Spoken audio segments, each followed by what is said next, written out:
নমস্কার বন্ধুরা, তন্হির পাকশালাতে সবাইকে স্বাগত। মাংসর ঝোল অর্থাৎ মুরগির মাংসের ঝোল বা মুরগির মাংসের কষা বা চিকেন কষা, এই সমস্ত রান্না আমরা তো মাঝে মধ্যে বাড়িতে বানিয়ে খেয়ে থাকি।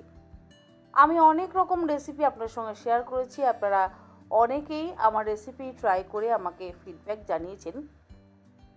ঠিক সেই রকমই আজকেও একটি রেসিপি আপনার সঙ্গে শেয়ার করছি। আমি জানি আমার অন্যান্য রেসিপিগুলোর মতন এই রেসিপিটাও আপনাদের ভালো লাগবে।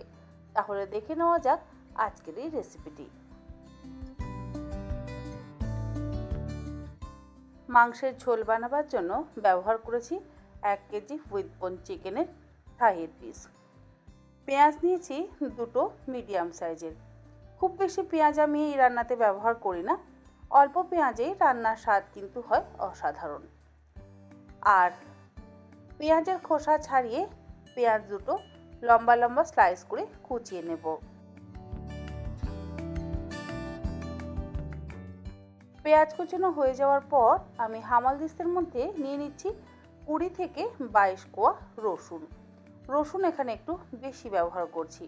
বিশেষ করে চিকেন রান্নার ক্ষেত্রে রসুনের ব্যবহারটা যদি একটু বেশি করা হয় তাহলে স্বাদ বেশি ভালো হয়। আর নিলাম 1 ইঞ্চি আদার টুকরো, এখানে আমি 3 টুকরো করে কেটে নিয়েছি। আর কাঁচা লঙ্কা ব্যবহার করছি আমি আমার নিজের স্বাদ অনুসারে 5টা। আপনারা অবশ্যই নিজেদের স্বাদ অনুসারে কাঁচা লঙ্কা ব্যবহার করবেন। হাফ চা চামচ লবণ দিয়ে দিলাম। এবারে সব কিছু একসাথে ভালো করে থেতো করে নেব। লবণ দিয়ে থেতো করলে কি হবে, রসুন আদা আর কাঁচা লঙ্কার থেকে বেশ একটু জল বেরোবে। তাতে আমাদের আলাদা করে জল ব্যবহার করে কিন্তু মশলা বানানোর প্রয়োজন পড়বে না। রান্নাটা করবার জন্য কড়াইতে ব্যবহার করব সর্ষের তেল। তার জন্য এখানে দিয়ে দিলাম 3 টেবিল চামচ পরিমাণে সর্ষের তেল। গ্যাসের ফ্লেমটাকে মিডিয়াম টু হাইতে করে দিয়ে তেলটাকে খুব ভালো করে গরম করে নেব। তেল গরম হয়ে গেলে প্রথমেই এর মধ্যে ফোড়ন দিয়ে দিচ্ছি 2 টুকরো দারচিনি, 2 টুকরো ছোটো এলাচ, অল্প একটু জয়িত্রী আর 4-5টা লবঙ্গ। তারপরে থেতো করে নেওয়া রসুন আদা কাঁচা লঙ্কাটা দিয়ে 2 মিনিট ভেজে নেব। প্রথমেই যদি তেলের মধ্যে রসুন দিয়ে একটু ভেজে নেওয়া হয় তাহলে সুন্দর একটা গন্ধ হয়।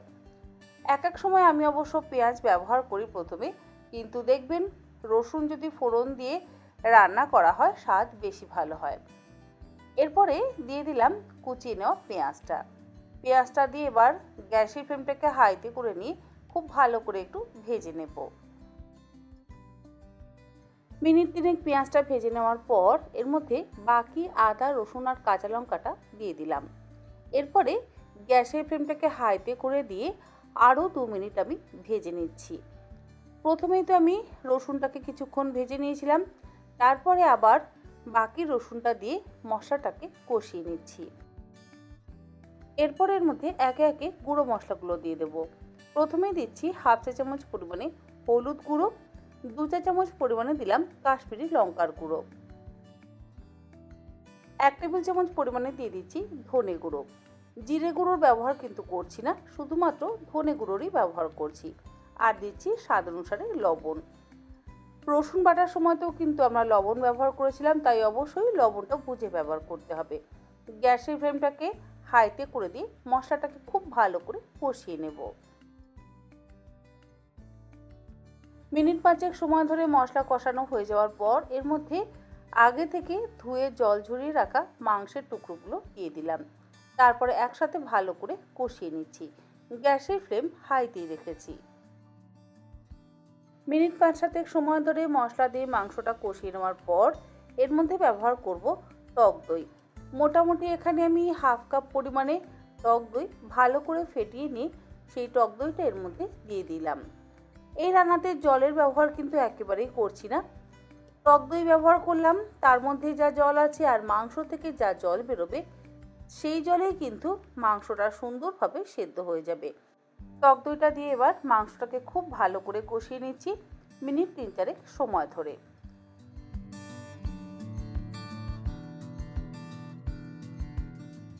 4-5 মিনিট মাংসটা কষিয়ে নেওয়ার পর এবারে ঢাকা দিয়ে গ্যাসের ফ্লেমটাকে একদম লোতে করে দিয়ে মাংসটা সেদ্ধ হওয়ার জন্য অপেক্ষা করব। মাংস থেকে যে পরিমাণে জল বেরোবে সেই জলে কিন্তু মাংস সুসেদ্ধ হয়ে যাবে। দেখুন আমি 5 মিনিট পর ঢাকাটাকে খুলে নিলাম। মাংস থেকে যথেষ্ট পরিমাণে জল বেরিয়েছে। এর মধ্যে কোনো রকম জল কিন্তু আমি একেবারেই ব্যবহার করিনি। এবারে আবারও একবার ভালো করে মিশিয়ে নিচ্ছি। একটা ভাজা মশলা তৈরি করব। তার জন্য ফ্রাই প্যানের মধ্যে দিয়ে দিলাম 1 টেবিল চামচ পরিমাণে গোটা ধনে, তার সাথে দিচ্ছি 2টো ফাটিয়ে নেওয়া শুকনো লঙ্কা। লঙ্কার পরিমাণ নিজেদের স্বাদ অনুসারে ব্যবহার করবেন। দিয়ে দিচ্ছি এখানে 2টো ছোটো এলাচ আর 2 টুকরো দারচিনি। গ্যাসের ফ্লেমটাকে লোতে করে দিয়ে 1-2 মিনিট আমি এই গোটা মশলাগুলোকে ড্রাই রোস্ট করে নেব। তারপরে কিছুক্ষণ আলাদা একটা পাত্রে ঠান্ডা করে নেওয়ার পর সেটাকে গ্রাইন্ডিং জারের মধ্যে নিয়ে একদম মসৃণ করে গুঁড়ো করে নিলাম। ভাজা মশলাটা কিন্তু আমাদের গুঁড়ো করে নেওয়া হয়ে গেছে।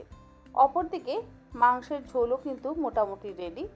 ওপর থেকে দিয়ে দিচ্ছি যে ভাজা মশলাটা তৈরি করে নিয়েছিলাম সেটা সবটাই এর মধ্যে দিয়ে দিলাম।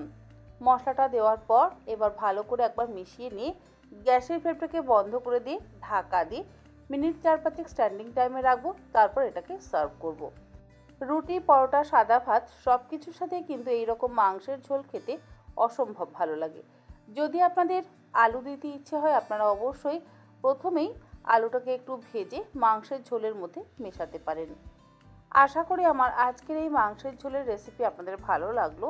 ভালো লাগলে আপনারা অবশ্যই এইরকমভাবে একবার অন্তত বাড়িতে বানান আর ভাজা মশলাটা অবশ্যই ব্যবহার করবেন। ভাজা মশলা ব্যবহার করার জন্য কিন্তু এই মাংসের স্বাদ দ্বিগুণ মাত্রায় বেড়ে গেছে। আজ তাহলে এই পর্যন্ত।